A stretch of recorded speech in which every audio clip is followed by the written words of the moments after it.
Hello and welcome to my channel. You are watching Arc Builders CCMC, and that stands for the title of my book, Crushing Conceptualism in Modern Christianity. Today we're on episode 22. This section of this chapter is called Entities with Power, and we're going to be going over the occult in our government. So if you've been tuning in at all, you know there are a wide variety of topics in this book.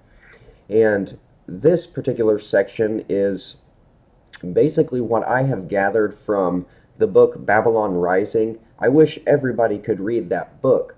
But what I've done in this section of my book is I have taken as much from that book and I have put it into one small section of my book. Not even a chapter of my book, just a small section in that chapter.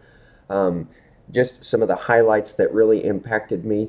So I would like to try something different today. This is a slideshow I've been recording live until now, but I want something a little more powerful, something that just stands out a little more, maybe something that people enjoy viewing more. So we're going to try this. We're on chapter 5 right now. We're getting ready to discuss the entities with power within our government. So let us begin.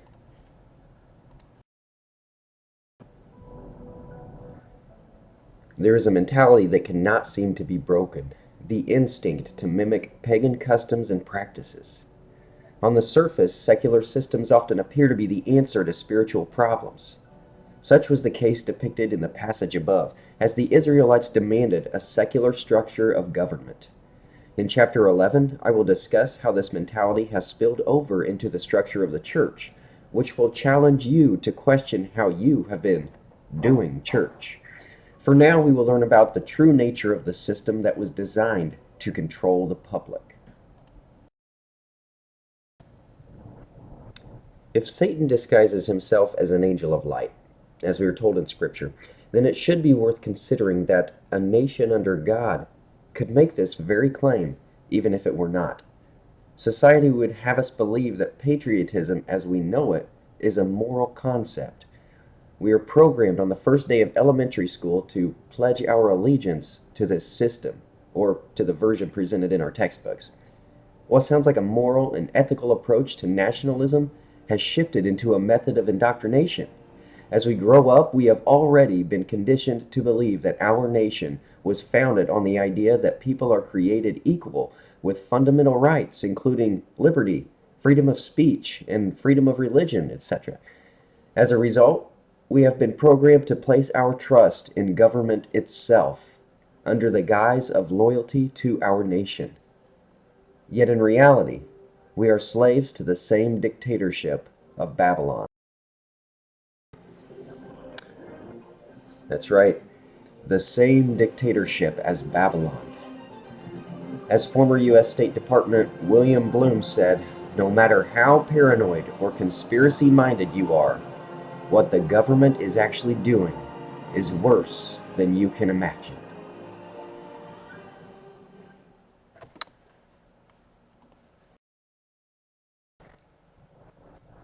Religious freedom, as appealing as it sounds, is a method of pulling the wool over the eyes of the public. And for a time, Christians were able to worship freely in America. But that time is up. We are no freer now than the Israelites were in Egypt. These spiritual forces in high places have gradually and methodically gained control of the citizens of this country. As anti-American as this may sound, the very structure to which we have pledged our allegiance is nothing more than a prison to which we have willingly confined ourselves.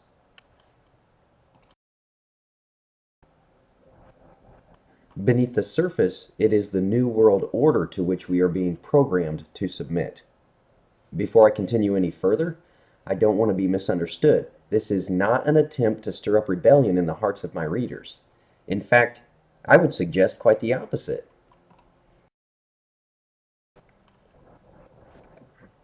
I believe it is beneficial to pray for our country's prosperity. After all, if our circumstances are no different than the Israelites, then it would befit us to follow the same instructions as they. In Jeremiah 29:7 it says, "Pray for peace in Babylonia. and work hard to make it prosperous. The more successful that nation is, the better off you will be. I can appreciate the rendering of the contemporary English version. That's the version I read from. It certainly puts things into perspective from a modern point of view.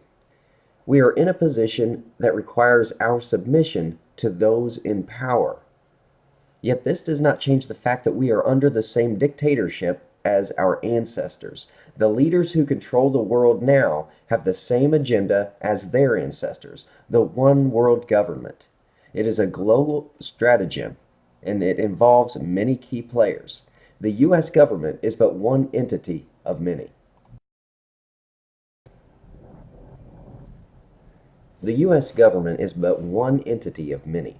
Within the more visible entities, we find several encampments or societies whose secrecy is their trademark. In recent years, the order known as the Freemasons has gained a considerable amount of popularity. Author Dorothy Murdoch, who wrote the book The Christ Conspiracy, she is a skeptic of the Christian faith, but she has some good things to say about the Masons. Although the Brotherhood of Masonry appears to be relatively new, it is, in reality, the oldest continuous network on the planet, dating back many thousands of years, beginning when the stones were first dressed. Masonry today has generally a sinister reputation because the people suspect that this powerful brotherhood has been manipulating and exploiting them. However, the average Mason has never been in the know and is therefore merely a member of a social club. Nevertheless, the higher-ups have indeed had their hand in creation on this planet on a large scale for a long time. The Masons are there, perpetually hidden behind the scenes, leaving clues to their existence as a brotherhood, some of which are evident yet still not seen. For example, now get this, she says the biblical Nimrod, the king who built the Tower of Babel, is considered the first Mason. It's interesting that the writer of this excerpt would conclude that Nimrod was the beginning of Masonry. Considering the definition of the word, it makes sense why some have concluded this. After all, the Tower of Babel would fit this description. The word Mason or Masonry refers to stonework. Webster's defines Masonry as something constructed of materials used by Masons, the art, the trade, or the occupation of a Mason, or work done by a Mason. Thus, it makes sense to say that Nimrod was one of the founding fathers of Masonry.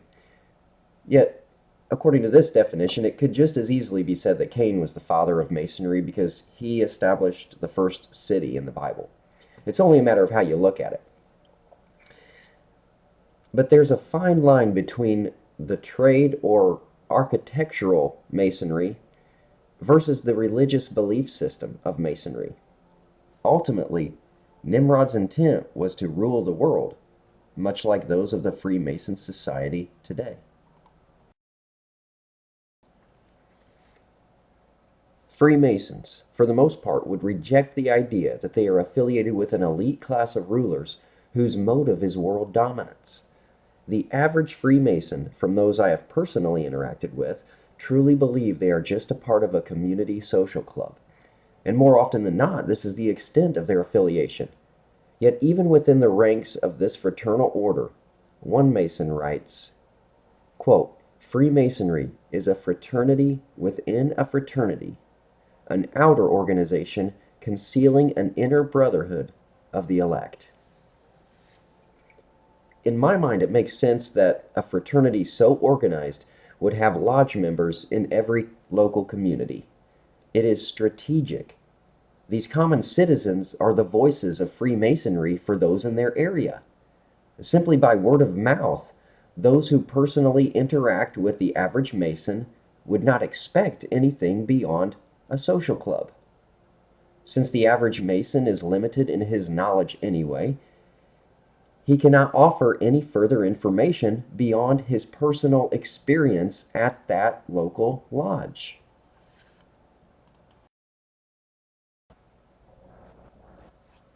Yet beneath the surface, there is a much darker agenda. The hierarchical order consists of degrees.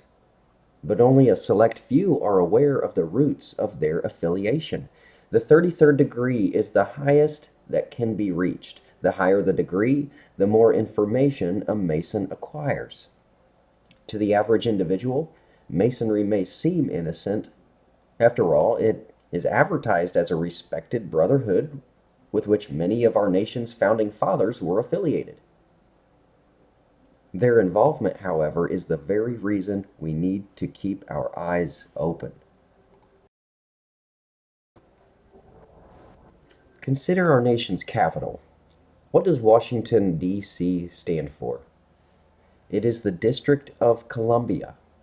If you were to look up Columbia on Wikipedia, you would read that it is the historical female personification of the United States of America and a poetic name for the Americas. However, like Nimrod, who holds various names, his mother, Semiramis, was known by many names as well, including Columbia. She is also known as the Queen of Heaven, as the previous chapter mentioned.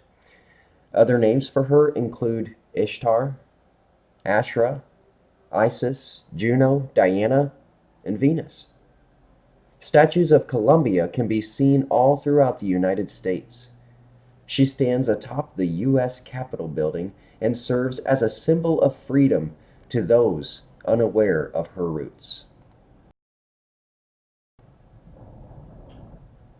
Also known as Liberty, her statue appears in the New York Bay standing over 300 feet tall. The Statue of Liberty is perhaps the most iconic monument associated with America, despite that her roots lie deep within the monarchy of the ancient corrupted bloodline. Consider also the symbolism found on the back of the U.S. $1 bill. Is this not a reflection of the same nation from which the Israelites were brought out thousands of years ago? How do these icons, a pyramid, an all-seeing eye, and a banner reading Novus Ordo Seclorum, how does any of this have anything to do with independence from all other nations? The answer is they do not. In fact, these symbols display quite the opposite, exposing the bondage of Egypt, the pyramid, the censorship of our rights, the eye, and the agenda to take away our said independence. The phrase Novus Ordo Seclorum literally interprets into English as New World Order, which is contrary to our efforts of becoming independent in the first place. The phrase E pluribus unum is also encoded on certain monuments and inscribed or printed on U.S. currency. The definition of this phrase is to make one out of many, or many uniting into one. Of course, this could easily be explained as a reference to multiple states being unified into one nation. But when considering the spiritual agenda to emerge a one-world government, it sheds some light on the true meaning of the phrase. In this regard, I find it ironic that so many Americans believe they are celebrating their independence and freedom every year on the 4th of July when they are no more independent now than the Hebrew slaves in Egypt.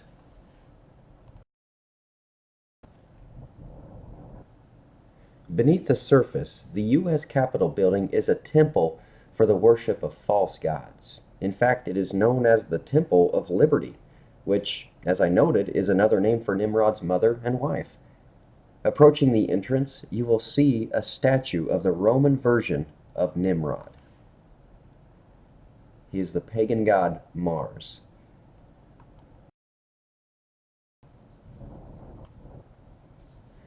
The painting on the interior of the dome is the most revealing.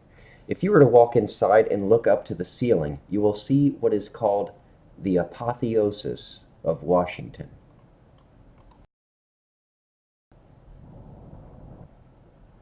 In this depiction, George Washington is seated as a god on his throne, surrounded by multiple pagan goddesses. The word apotheosis means to deify or to ascend into godhood or to elevate to the status of a god. Apotheosis describes the agenda that was first established in the Garden of Eden when the serpent promised knowledge, immortality, and godhood to the woman. Apotheosis takes on many forms, but in Chapter 9 we're going to be discussing some subcategories of apotheosis. Transhumanism. It is the transition from human to superhuman. And we're going to take a look at that later in Chapter 9. For a nation that claims to be structured under God, it is odd that we do not find any reference to the God of Abraham, Isaac, and Jacob, or any acknowledgement to Jesus. We only find honor given to pagan goddesses and the one-world system. And these are just a few examples. Even without going into detail any further, it is evident from these examples that our nation's iconography is nothing more than satanic symbology. One does not have to look hard to see the visible signs associated with the occult, yet when these signs can be seen within our government, we tend to become willfully ignorant of this system.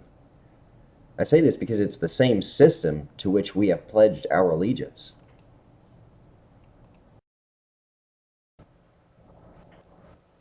Most U.S. citizens understand that we are a nation under God.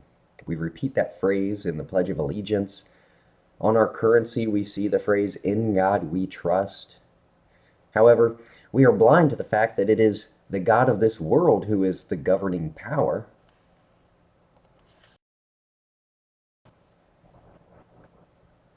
I believe Gary Wayne offers a fair description of the circumstances. In his book, The Genesis 6 Conspiracy, he writes, "All associated snake organizations and the religions, along with Freemasonry, are in a 6,000-year-old subversive struggle against God and a 2,000-year-old struggle against Christianity.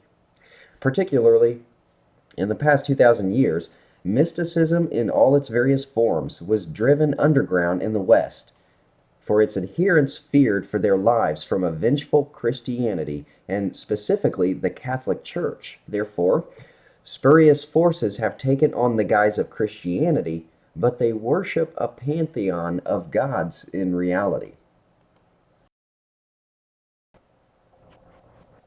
Our national symbol, the American eagle, is actually a phoenix, a mythological bird that is believed to be the host for the reincarnate spirit of Osiris, or Nimrod. Now I'm about to reiterate something that I heard, something I thought was very insignificant. I didn't think it held a lot of water until I realized how iconic the phoenix was and the connection with Nimrod.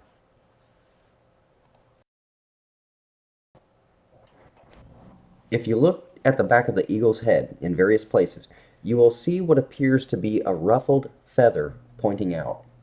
This is often referred to as a vector, which is the mark of a phoenix.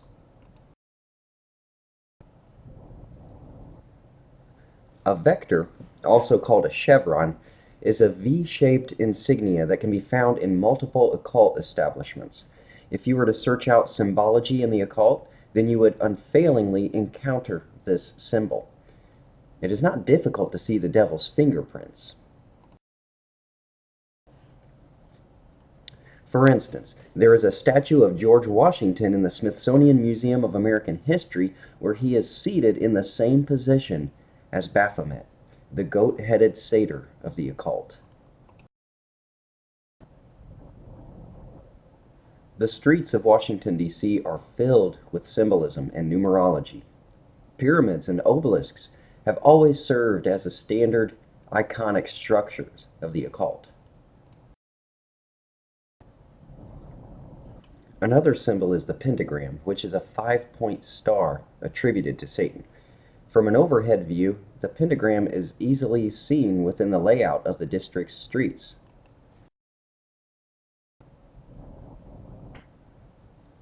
The pentagon has almost no need of explanation, for it is the geometric border of a pentagram.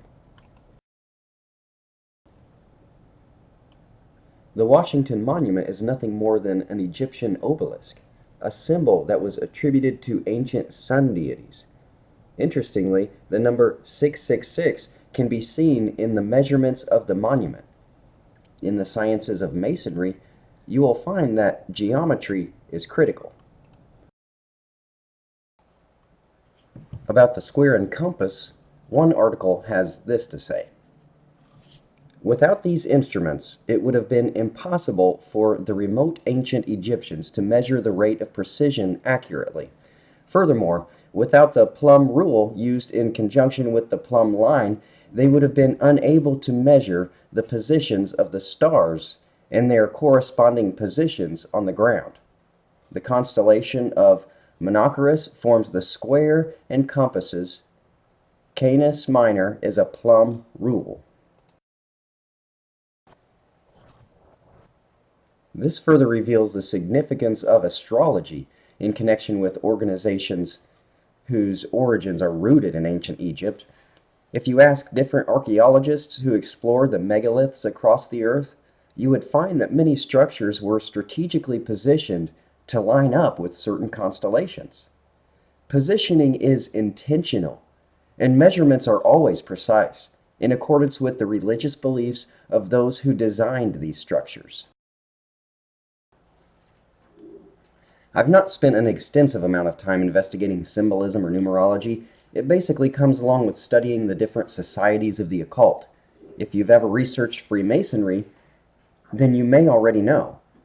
One does not have to possess a comprehensive knowledge of numbers or symbols to see the connection. Yet because we are susceptible to the devil's methods, he can use numbers and symbols in plain sight, knowing the average person will disregard any significance. In short, Freemasons are heavily involved in the grand scheme of implementing the one world agenda. Although many Freemasons of local communities consider themselves Christians or men of faith, the reality is that its roots developed in ancient Babylon. Beneath the surface, it is an anti-Christian society. To the advanced leveled Masons of higher degrees, it is more than a social club.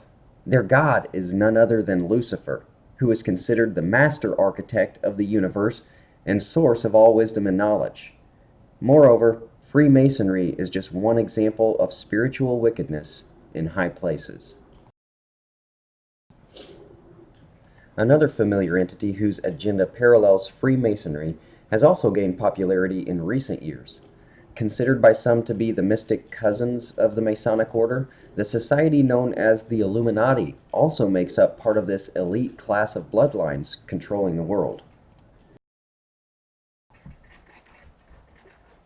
Author David Icke writes, "The Illuminati can be traced back thousands of years to Sumer, Babylon, Egypt, and still further into what we call prehistory. Through the centuries, they have been working constantly to centralize global power and complete their great work, global dictatorship. The network is controlled by ancient interbreeding bloodlines and their offshoots, headed today by some 13 elite families, which are structured in a DNA hierarchy. These include the Rothschilds, Rockefellers, House of Lorraine, Habsburgs, and the Thurn and Taxis dynasty from Bergamo."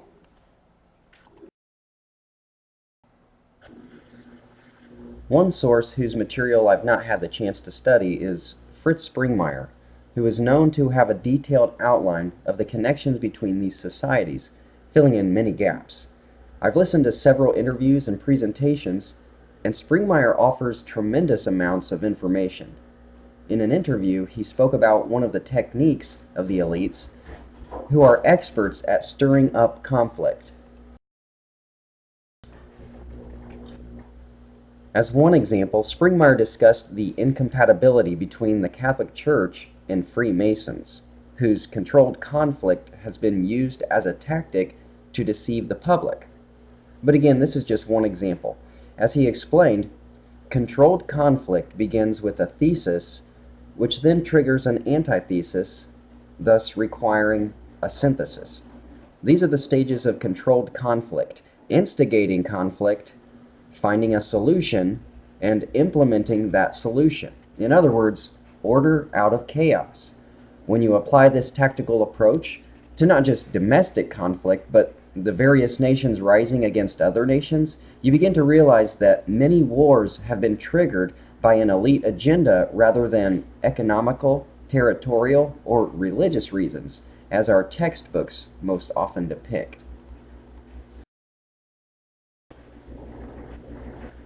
The Illuminati is just another entity facilitating much of the activity around us.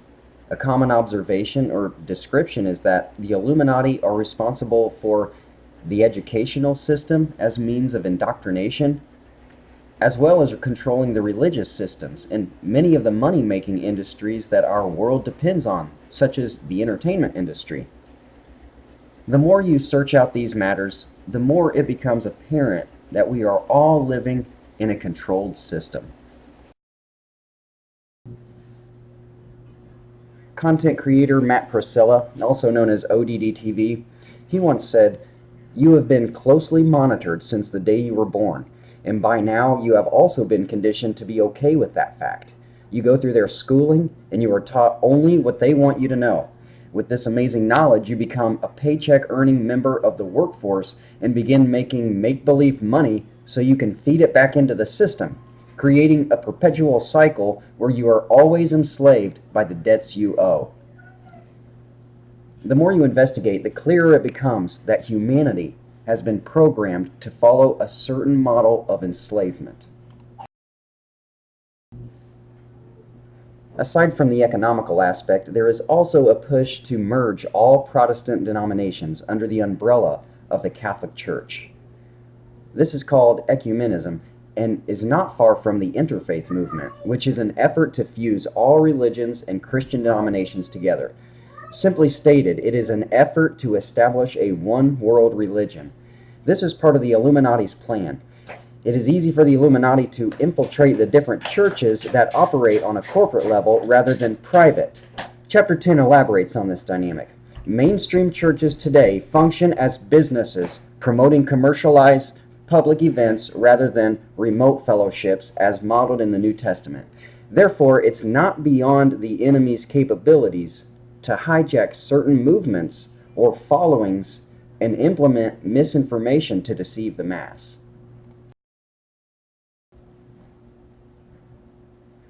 When you begin researching the different secret societies and brotherhoods, you'll find there are multiple entities. From my position, it's difficult to say how all these societies operate and interconnect with the hierarchical structure of the umbrella. Truly, it's a deep rabbit hole. Now, for specific details, I would suggest Meyer's books.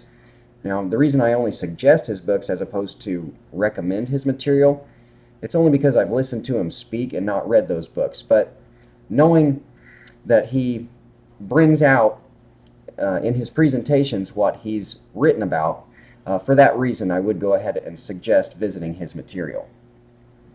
As we transition into the following section, let it be known that influential powers do exist. It is spiritual wickedness in high places. It is a global conspiracy, and I have that word global in quotations, and I'll get to that in chapter 6. The motive is to subjugate the mass under one world religion and governmental structure. Moreover, we cannot afford to remain ignorant of the enemy's devices. We must keep our eyes open. In his first epistle, Peter wrote, "Be sober-minded, be watchful. Your adversary, the devil, prowls around like a roaring lion, seeking someone to devour." This concludes episode 22. Thanks for watching. I hope you enjoyed the slideshow. If it works out, I will be doing more of these in the future. And let me know what you think. Share the video. Leave some comments. Like, subscribe. And thanks again for watching. God bless.